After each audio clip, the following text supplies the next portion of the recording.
Hello students, today we'll be learning contribution of Michael Porter and his five forces model.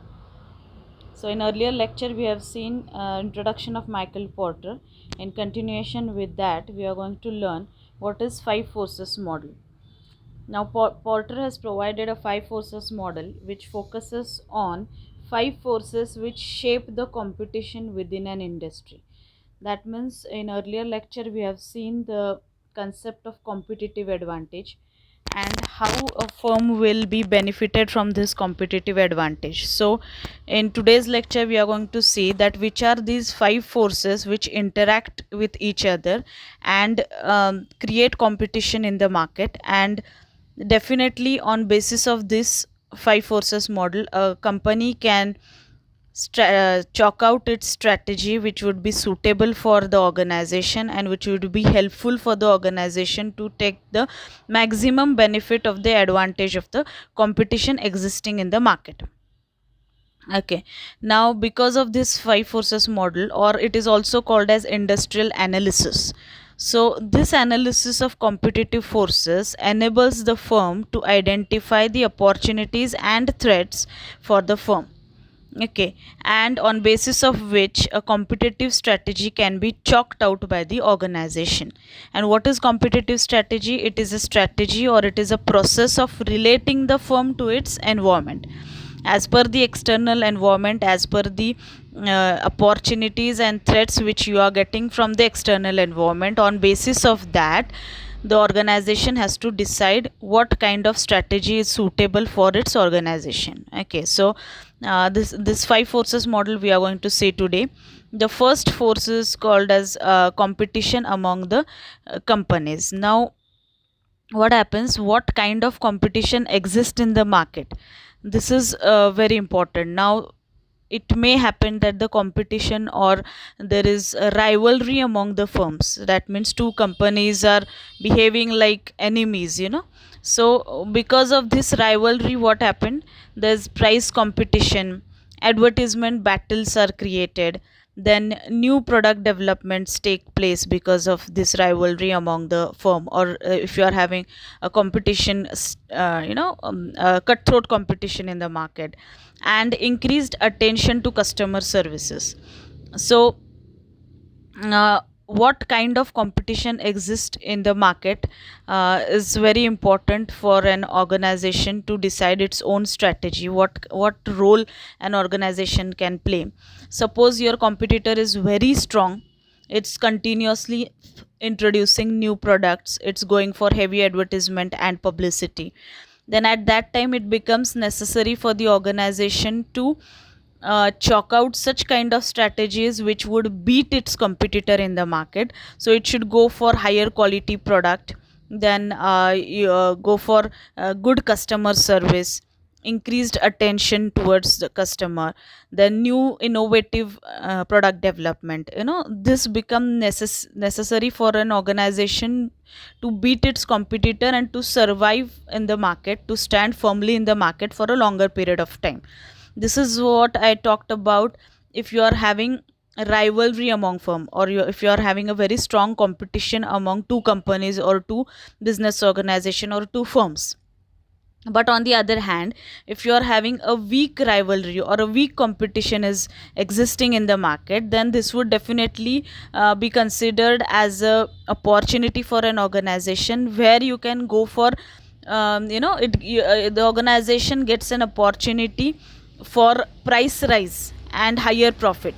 Now I'll explain it in detail. That means if your competitor is very weak in the market, right, it doesn't go for any advertisement battle, no innovative product is being introduced by the competitor, then it's an opportunity for you, because your competitor is very weak. The competitor cannot beat you in the competition, and that's why it becomes the organization can take it as an opportunity, and it can increase the price of its product, and it can convince easily the customer that our product is of higher quality, and therefore we have charged a higher price, and it can earn higher profit because your competitor is weak comparatively.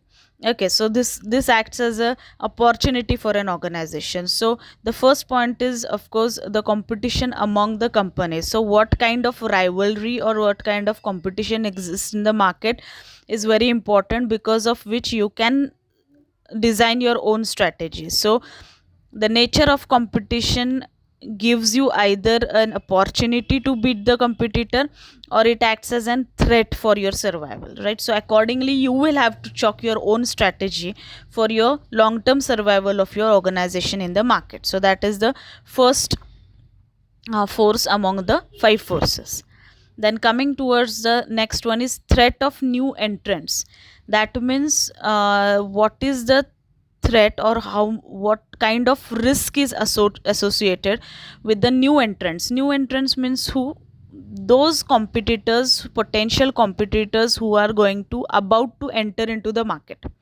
Okay, so what kind of threat is there existing in the market? What is the uh, intensity of that threat? That means if number of new entrants is more, that means if new competitors, potential competitors, are going to enter the market frequently and easily in the market, if entry is very easy, then it would be difficult for the organization to survive in the market. So at that time, you have to design your own strategies in such a way that you will be having a long standing in the market, right? So if this risk is low, that means if there are few companies entering into the market, then establish those companies who are already existing in the market, established companies which we call, they can earn more profit by increasing the product prices, because it would be such that there is no any competitor in the market, you are the only one, or very few people are entering into your business, right? There are few entrants, we can call, in your business.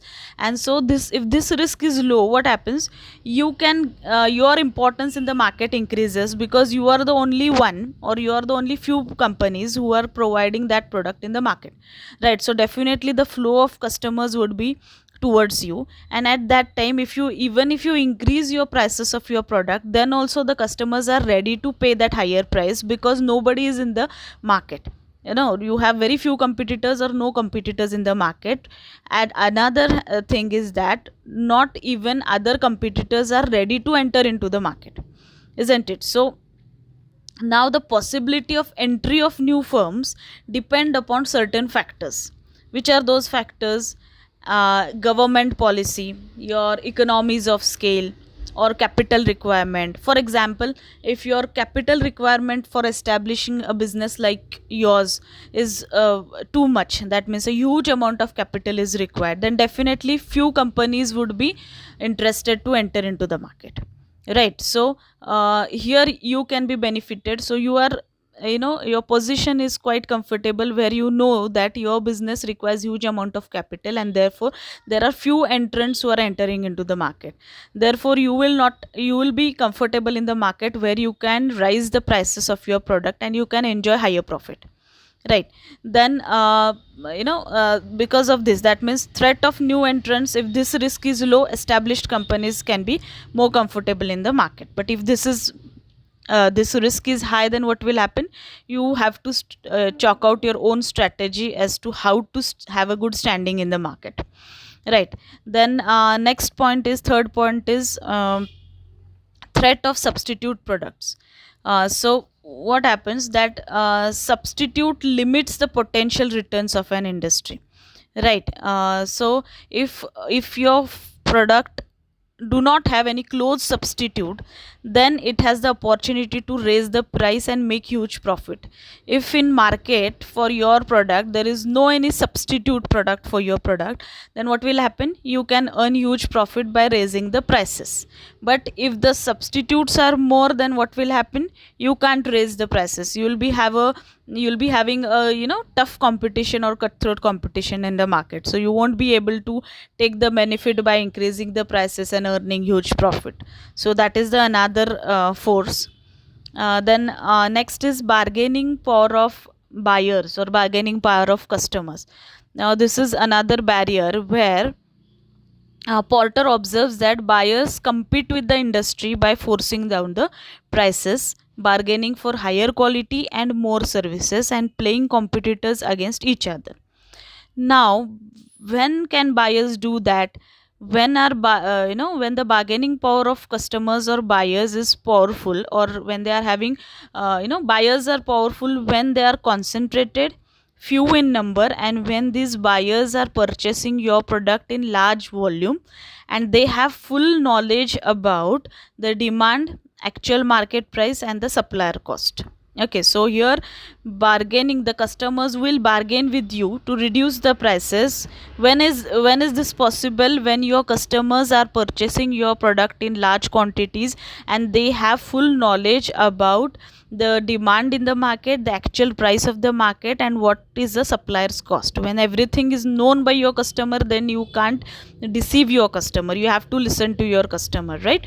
And if that buyer is very important for you, if he is purchasing in bulk volumes, larger volumes, then definitely you as a business organization, you have to listen to that buyer, isn't it? And next is that this industry's product is unimportant to the quality of buyer's product, so these are the few things because of which buyer becomes powerful, where you as an industry or you as a business organization has to listen to that buyer, and you will have to reduce your prices. Okay, then next is bargaining power of suppliers.